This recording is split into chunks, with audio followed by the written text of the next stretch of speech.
Eamon Khan here for Seconds Out, joined this morning by Adam Smith. And coming straight into the boxing conversation, Shakan Peters out next week, Friday, 4th of April. I've heard Izzy Asif describe this as a make or break for Shakan, having captured the British title beforehand, jumping in for the European against Dos Santos. Do you feel that same way, those stakes in line for Shakan Peters?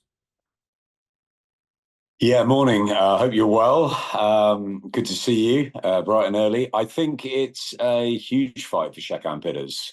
I think it was a big moment for him, for Izzy to sign Shakan up a few months ago. I was at the press conference when that happened, and Shakan's a very good talker, and he's a lovely guy, but he's not young. He keeps himself in impeccable shape. So he looks younger than he is, but I think this is a pivotal and crucial time for his career. It was disappointing that it didn't happen last time, earlier in the year, that he didn't get that European title shot. But obviously, he'd also been keeping the sad news about the loss of his dad from us as well. So he was having to deal with that. He then had to deal with a pullout, very hard, and he still went ahead and won convincingly against a late notice opponent, which I always think is a good sign of maturity and somebody that can put all their concentration and focus into the ring when it matters. He knows how important this is. Daniel Dos Santos is a very, very good fighter. Only one loss to Joshua Buatsi, so top level, and he's won a number now on the spin. He's won that title as well in Germany. He's travelled. He's been here. I've met him. I've had some promotional time with him. He's very confident, and it's a big fight. It's a 50-50 fight. That's what it should be for the European title. No gimmies, and it's a defence for Dos Santos that really Shakan Pitters has got to go and rip that title away. Yes, he's got, I suppose, home advantage, but it is in London. It's not in the Midlands. So, yeah, I think it's all to fight for. I think it's a really, really good fight. Possibly the best fight that the GBM have put on yet, at that level. I know we've got a world title fight coming up with Terry Harper in Doncaster, but European title fights are very important. And for Shakan Pitters, with I think people like Dan Aziz and Louis Edmondson and Kyle Davis and all the light heavyweights knocking around York Hall come next Friday, I think it's important that not only does he win this title, but he looks good in doing it. So, yeah, I would say I agree with Izzy. I don't always agree with him. I can debate with Izzy too, but I agree with him on this. I think it's pretty much a make or break fight for Shakan. I think if he loses sort of in dramatic style, I think it's going to be tough for him to come back from it. But I think that he can get through it if he boxes the way I know he can. That Dan Aziz defeat was tough to take. Craig Richards as well. But he's in there and he's mixed in that sort of class and company. Rematches would both lie ahead. He'd love a shot at the world title. Obviously, it's a huge step up to the likes of Dimitri Bivol at the moment. But, one step at a time. A European title is a huge accolade to win. And especially after what's happened to him personally this year, he's a delightful young man. And I know he'll be in tip-top shape come next Friday night. There's always intrigue when Huey Fury steps into the ring, not only because of the career he's had, but of course the name that he carries. Where would you put Huey Fury amongst the heavyweights, considering the belts and things are maybe about to shake up once Alexander Usyk leaves the sport, as he says he's got two fights left. But where would you place Huey in amongst that mix right now? I mean, that's a very, very difficult question. I don't think anyone's got the answer to that. Not even Huey or Peter. I think they don't know. I think it's been such a strange career. Brilliant amateur, obviously Tyson's cousin, the two of them going side by side for some of the time. And then it's a career that's been flipped backwards, really. He had all those huge opportunities early on. If he got that decision in Manchester and won that world title, then things would have been very different, maybe. But he didn't. And he had that fight as well with Kubrat Pulev, Povetkin, tough, hard fights early on in his career when he was a baby as a heavyweight. And then he's had a sort of stop-start journey. He had those 3 years out, really tough for him with illness. And, he's got such a wise and brilliant guy, and his dad in the corner, who's a straight shooter as well. And he's saying, look, Hugh, if you don't have it, we're not going to do this. But Huey knows he's got the ability. He knows that he wants this, and I think that's really important. He's got the determination. He's still young. He's still got an opportunity, but we don't know where he's ranked because he's not fought at the top level for a while. And I'm talking, amongst the top 10, 15 in the world, which is where he should be, really, Huey. He's not a massive puncher, but he's got lots of skills. He's very tough. He's difficult to beat. And I think he'll give any heavyweight a tough night's work. But where he ranks, I don't know. It's a hard one. I think he could just be 2 or 3 fights away from being in the conversation, in that mix, in His Excellency or Frank Warren's big pot of heavyweights. As you said, Alexander Usyk has got 2 fights left. That's what he tells us. Who knows who he'll fight next? Every sort of thing I'm hearing is that it would likely be Daniel Dubois in an undisputed fight. I think that's what Alexander wants. I think that's what Daniel wants. That obviously leaves a big problem of what to do with Joseph Parker, who deserves the next shot at Usyk. So it's a difficult situation right at the top. Anthony Joshua will be back, but he's carrying a little injury at the moment, so that's going to take a bit of time. I don't think he's going to be out till the summer. So lots of movement at the top. Ajit Kabayel, where's he going next? Fabio Wardley, we hear, will be fighting in Ipswich in the summer in a big fight. Moses Atama back in a few weeks' time. Lots of happenings in the heavyweight division. But what I will say is that if Huey puts a couple of really good performances on, and I've said to Izzy, maybe the next one out, not this one, but the next one out has to be a major fight against a really good name, because he needs that. He needs that test before he gets into that mix. Can he get into that mix that I've mentioned? Yes, he can. But he needs to have a good momentum in 2025.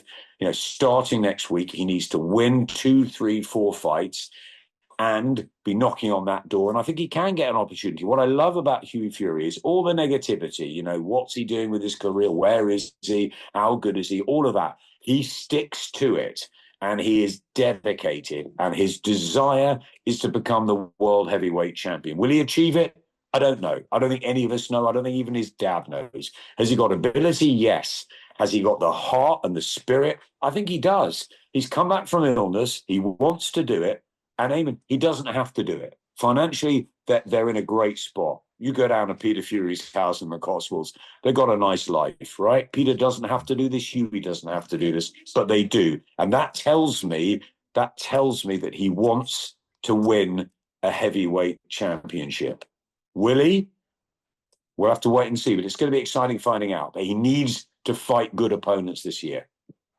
GBM have mainly operated in the north of the country, but this fight coming up next week is in the capital in London.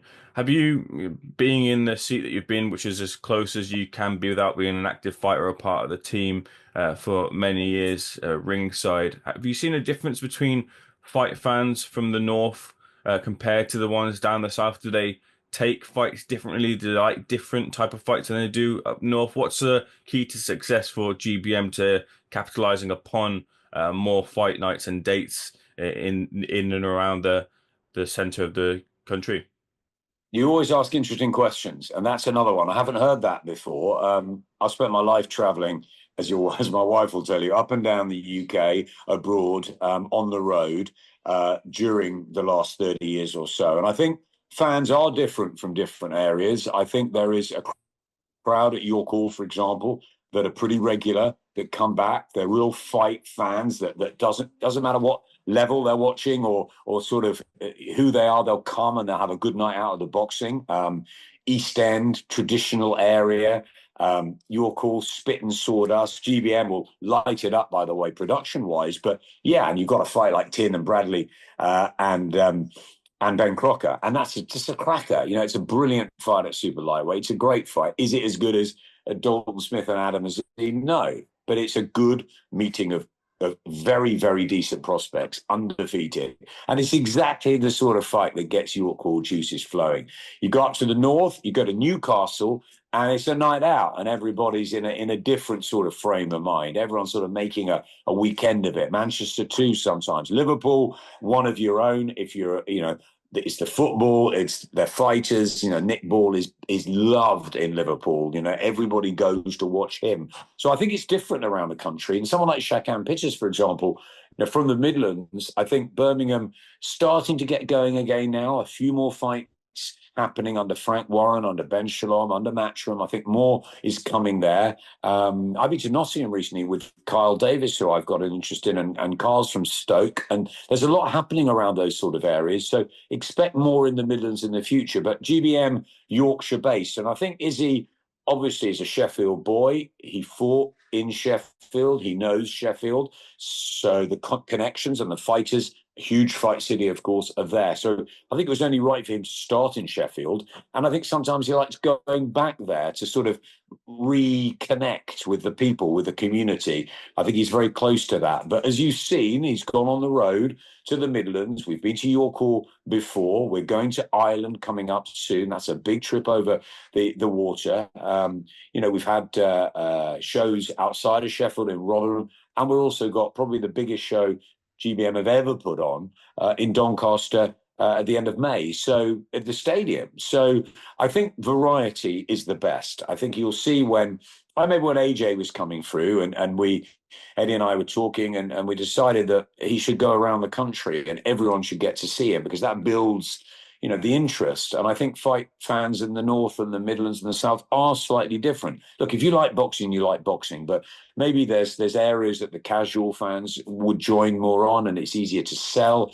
Maybe there's just traditional boxing hotbeds like your Liverpools, Manchesters. London's a difficult one, the capital, where I'm from, okay? If you do some stuff maybe out in the north or the west, you've got Tottenham, yeah, for a big fight like Eubank Bend, but it's probably harder to find a sort of a small sort of venue maybe, which is going to be packed with boxing fans. I know they use Harrow a bit, they've used Brentwood out in Essex, but it's tough in London. The Albert Hall was great for the all-women show that Ben put on the other night, but I think you know at York Hall what you're going to get. You're going to get fight fans. You're going to get hardcore. You're going to get people who know where their spot is at the York Hall. It's by that left pillar, or it's up on the balcony, or it's, you know, next to a fighter they know, or it's next to a city stick, or it's next to a builder. It doesn't matter. Everyone's in there. It doesn't matter who you are. You love boxing, and everybody gets a great seat or a stand in the York Hall. That's the magic of it. You go to somewhere like the Manchester Arena, the O2. I love boxing in those places, but that's a bigger fight. That's,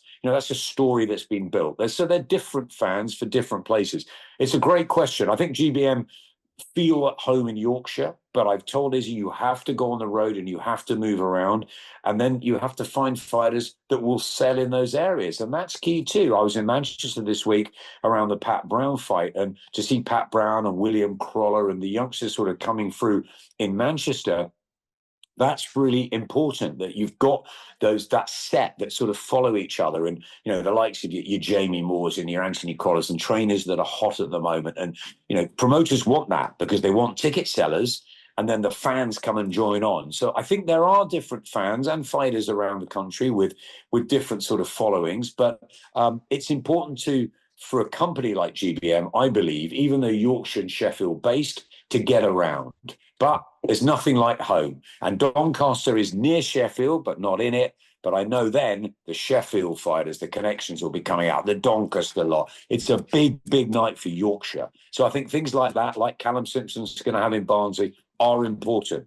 But nothing like the York Hall Bethnal Green if you love a night out of true, real, raw 50-50, we hope. That's what this card is. Emma Dolan, Lauren Parker, Tiernan Bradley, Ben Crocker. You've got the big ones, Shakan Pittis and Dos Santos. All of those fights, plus great prospects like the likes of Ed Hardy, the farm boy. He's going to be a sensation. Tell you what, he may not be as good, but he reminds me of a little Ricky Hatton. Young, exciting, good-looking, attractive, personality, funny. People like him. And he's a farmer, so he's going to bring a whole new crowd to it. That's what you've got to look for. You've got to look for the stories. You've got to find those 50-50 fights or the 55-45 fights where we don't know who's going to win. So the fans, we are the fans. We don't know who's going to win, and it's great. You've got to have that. You've got to have attractions to the card. But we know that at something like York Hall next week, it will be proper fight fans, proper fighters. You count on the night how many fighters are outside the ring who are watching. That'll tell you if it's a good show. And I guarantee you there'll be a lot of them. Excellent answer, Adam. I want to get your take as well too on this 23rd of May event, Terry Harper versus Zimmerman. Speaking to Izzy Asif yesterday, he showed me that the tickets are flying and thousands have been sold in the pre-sale. But one of the key things that Izzy was key to say during the launch press conference was he's key to thank Matchroom for their, I guess, partnership in helping him use Terry Harper for this big event. What would you say is GBM's secret to having been able to avoid some of the promoter politics? Izzy says part of it jokingly was that his, I guess, size and stature and experience inside of the ropes maybe means that Eddie and Ben Schlum and others might not want to mess around with him. But aside from that joke, he seems to have Oh, avoided some of those, I guess, jibes and back and forths that have meant that he's been able to build his relationships. you gotta love Izzy. What a load of nonsense. You've got to love him. Yes, he was a fighter, but he learned the hard way about being a fighter, and it gave him that experience and that mentality to want to succeed within boxing in another way.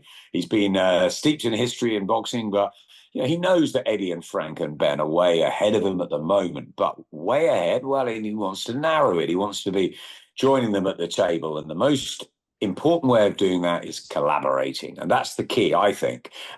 Izzy is the sort of guy that anyone will get on with Izzy. He's fun to be around. He is a big guy, and that there are certain people in boxing that light up a room, or you take notice of, and you definitely take notice of Izzy when he comes in, and he's got a sort of aura about him in a nice way, and he's delightful, and he does have a joke as well. He's funny, and he's passionate about it, and he's got a great team around him. Let me just pay tribute here to Mitch Costello, who works night and day for GBM. He's a great young man. He's a bit like a young Frank Smith, or he wants to be a Frank or a George Warren or something. But Mitch is brilliant, and he keeps himself behind the scenes, but the amount of work that young man does is unbelievable. And there's Em and Alex and all the guys and girls, James, the ones that are around GBM that you don't really see as much of, and they deserve huge credit. Izzy's the front man, and he's also obviously the man that makes all the decisions. He's the leader of the pack, but he's got to have a great team around him. I think he's learned that he has to collaborate. I think he's watched what His Excellency Turki Al-Sheikh has done by bringing Frank and Eddie and Spencer together to make the big fights. And I think Izzy realizes, there's no point sort of having a go at Johnny Clark at top tier, or having a pop at Ben Shalom, there's no point. Everyone's got a place in this business. TKO have just come in with Dana White. Everyone's got a home in this business. There's lots of room in boxing. There's plenty of things happening, and the key is investment.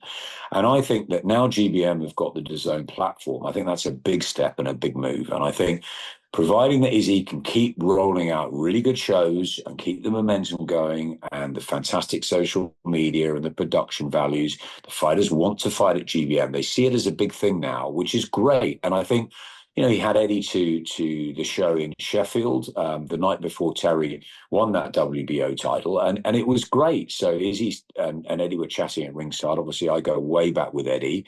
I'm close to Frank and to Ben and to all of them, so that helps. And it helps me tell Izzy that just be collaborative, just be nice, right? You don't have to be horrible. You can be nice.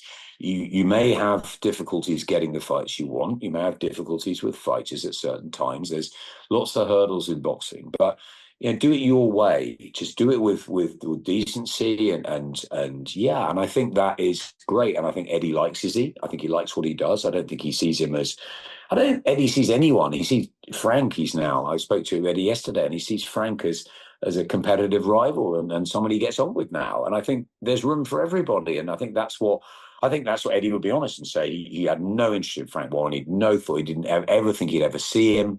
But things change. And when there's investment and promoters are working together for the good of the sport. I remember when I took over head of boxing aiming years ago at Sky, I remember having a chat with some of the team, and they were saying to me, why don't we get all the promoters working together? This was 15 years ago. And our plan, we had a load of promoters at the time. We had Ricky, we had Mick Hennessy, we had Frank, we had Frank Maloney, Matchroom. We had loads of promoters. And the decision was made then to go with Eddie and to give him the sort of keys. And then obviously you've seen Ben Shalom's got the keys in 2019 or whenever it was, 2020. So that was a decision to go with sort of one promoter, with Top Rank, of course, now backing up Sky from America. But there is no reason why promoters can't work together. And Turkey has shown us that.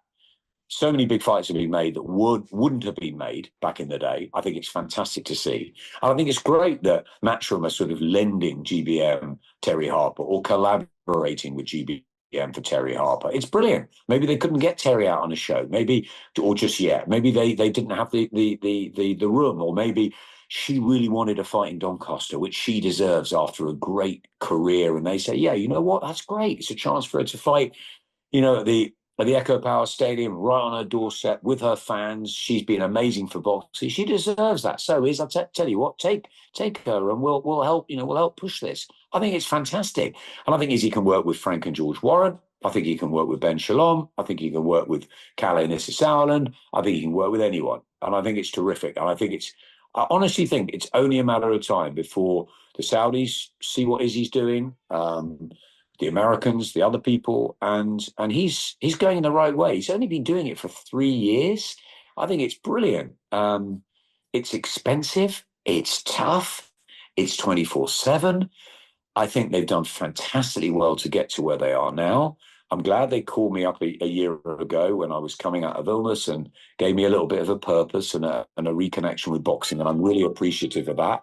And I love, excuse my Bengal in the background, who's screaming away, purring away. I'm really grateful to them. And, I play a little part, and I'm always on the end of a phone if Iz needs a message. He put out today or last night, he said, 3 shows in, coming up, Irish news coming soon. And I'm straight on the phone to him. I'm saying, I thought it was a little bit different to that. And he's like, no, we've gone with this. So we're constantly talking. Things move every hour in boxing, as you know. And listen, I've loved chatting to Frank over the years. I've loved chatting to Eddie 5 times a day, and then Ben at all times of day and night, trust me. And then I've got Izzy now. So yeah, my wife's really happy. It's just another voice in the house. But yeah, look, I'm on all serious notes. Yeah, I'm working on lots of different projects now, but GBM is one of my favorites because I like the people. I like what he's trying to do, or what the team's trying to do. I love the production aspect to it. I love them wanting to entertain. And I love new ventures. And I think that they've got a real chance of growing into a big powerhouse in boxing.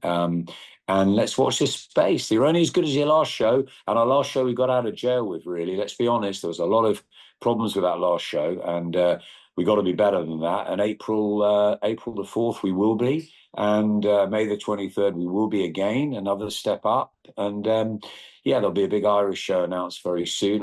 I think that's going to be a real atmosphere out in Ireland. I love the Irish fans. You're talking about the fans. I think there's no one quite like the Irish fans in boxing. So, yeah, I think it's going to be a really good spring, summer ahead for GBM and for boxing in general. I mean, as Frank goes to Zone and Eddie and Frank are under one umbrella, and Zone have got huge shows coming up. And Sky have got, obviously, April the 20th with Ben Whitaker, and everyone's got Eubank Ben. We're all going to be there. And then May, all sorts of things happening in May and June. So, and lots of heavyweight fights, I think, to be announced. So I think it's a really good spring and summer. Are GBM up there with the likes of Frank and Eddie? No, of course they're not yet. But they're on their tails. They're on their heels. They're ready to pounce when the time's right. And for now, I say to Izzy, one show at a time. Let's get your call right. That's all that matters next week for you is your call, Bethnal Green. Let's make sure it's a fantastic show. When it's finished, we talk about how it went. We look at the mistakes. We look at what went well. And we move on to Doncaster. That's what it is, just trying to keep him. Because he's like, Adam, I know I can do this. I can be there. And I'm like, I know you can, Iz. But at the same time, just do it step by step. Because the steps are working. GBM is really impressive. And I wanted to touch on a couple of topics before we close out Sure. and you can enjoy the rest of your morning with your Bengal. I know I've got 2 cats waiting for me. Have you got 2? I've got 2 Bengals. One is a brown sort of leopard color who's waiting for some water, actually, and the other is a white. Here she comes, and the other one is a white. The other one is, can't quite see it. The other one is a white a massive one with blue. She's got green eyes and he's got blue eyes and he's white as snow, and they're brother and sister, and one's massive and one's tiny, and they're totally polar opposites in character. They're like my two elders, actually, totally different, but they're a lot of fun. You know what I like about Bengals? They're a bit like boxing. They can get close to you, but they're wild, so you don't want to get too close. They're fiery, they're independent. You never know what's going to happen, and they'd eat your dead body. And that's the truth. That's the truth for Bengals.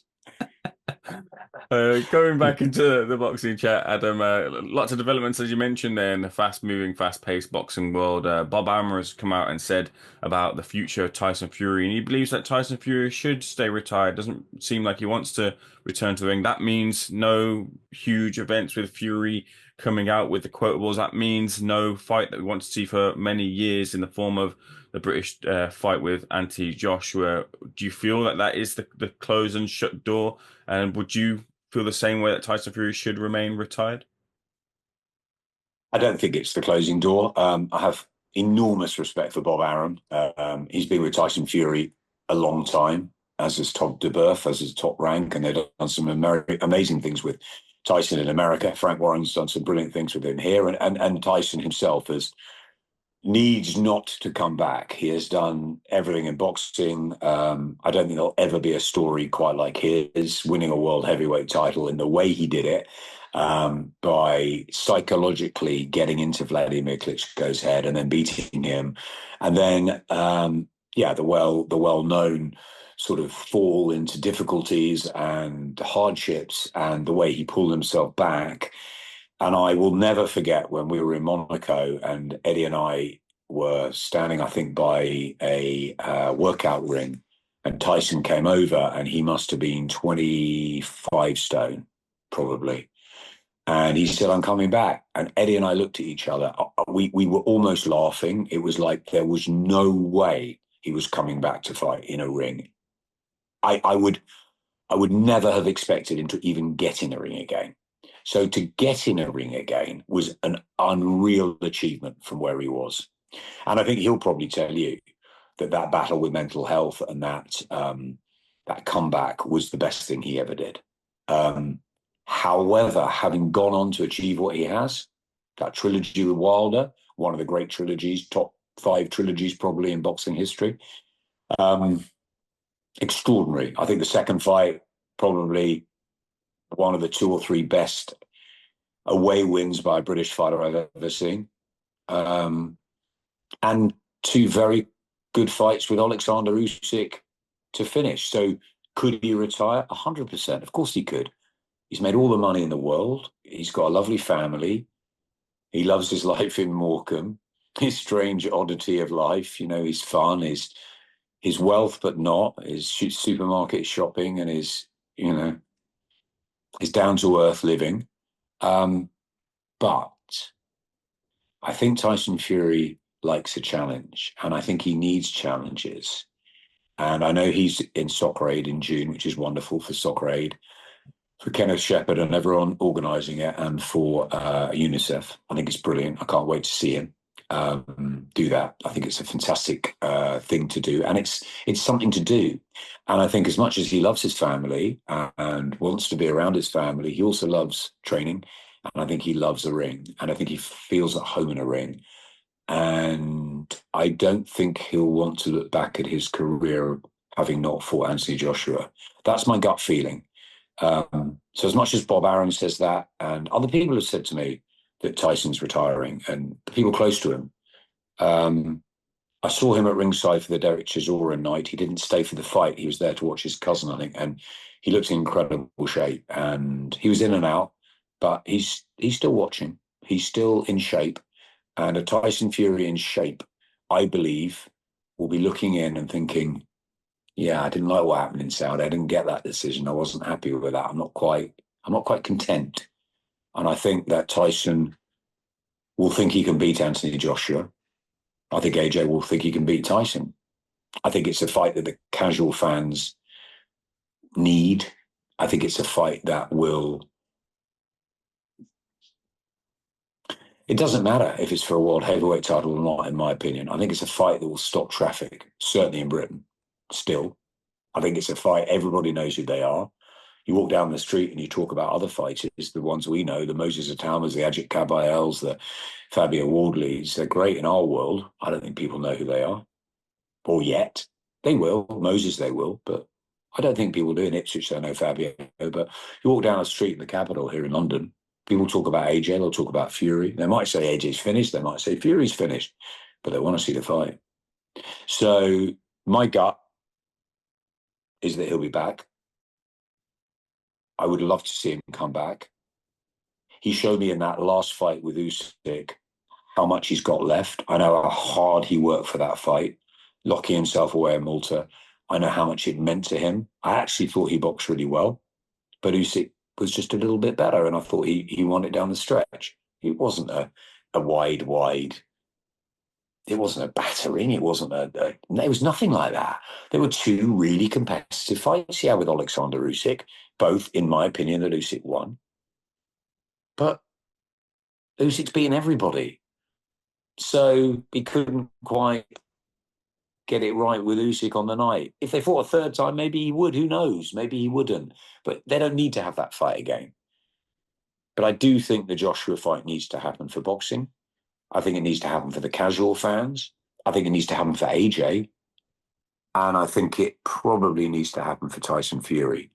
So if he calls me up, I would say to him, I think when you're in your pipe and slippers, which I don't think Tyson probably ever would like being in anyway, but I think if he's in his pipe and slippers or in that sort of context in a few years' time, and he looks back at his career and he's fought Deontay Wilder 3 times in epic fights, he's fought Alexander Usyk and given him 24 competitive, hard rounds at elite level. He's been world champion over and over again, including the comeback story, which will be like no other. The film of Tyson Fury will be like no other. But I think that one itch will be AJ. We nearly made it twice on 2 occasions. We were very, very close once, but it wasn't made. AJ Wilder was never made. These fights got away. But Fury has fought Wilder 3 times. He's fought Usyk twice. He's fought Chisora. He's fought everybody. But he hasn't fought Joshua. And I think that fight is the one that will bring him back. AJ's not ready yet, which is good. Tyson's in Soccer Aid. Okay. Autumn. Maybe even next spring. No real time limit on it. Can happen in the next year or so, next 6-9 months. Doesn't really matter. Could have 2 of them. One in Riyadh, one at Wembley. I don't know. Wherever the money is. I would like that fight to happen. But I'm a fan. I'm a casual fan. I'm a trade fan. I'm a broadcasting fan. I would like to see that fight happen because it is a story that is unfinished. Brook and Khan happened too late. Mayweather Pacquiao happened too late. They could have had 3 or 4 of them. We never saw Calzaghe and Froch. We never saw Lewis and Bowe. We never saw Hatton and Witter. We never saw AJ and Wilder. Come on. Come on, Tyson. We'll see him at Soccer Aid. Do your bit. And that's great that you're doing that. When that's all done, have a little holiday. Have a think. Come on. You know you want it. AJ. He's been the man in your side rear view mirror. You know you think you can beat him, Tyson. Come on. And AJ, it's got to be that fight, hasn't it? As much as AJ wants to become a 3-time champion, and maybe he'll get that rematch with Dubois, maybe he'll get a fight with Usyk, maybe he'll be a fight with Joe Parker. Come on. AJ needs that Fury fight. You know what? And it doesn't matter who wins or loses. It's the occasion for British boxing. But let's make it happen. Hey, if he stays retired, Tyson has my utter respect for everything he's done in the sport. And he needs not to put those gloves ever on again if he chooses not. And that is his decision and his decision with his family and nobody else. Not Bob Arum's, not Frank Warren's, not yours, not mine, not anyone else's. It's Tyson Fury's decision. But I hope he'll be back. And I think he will be.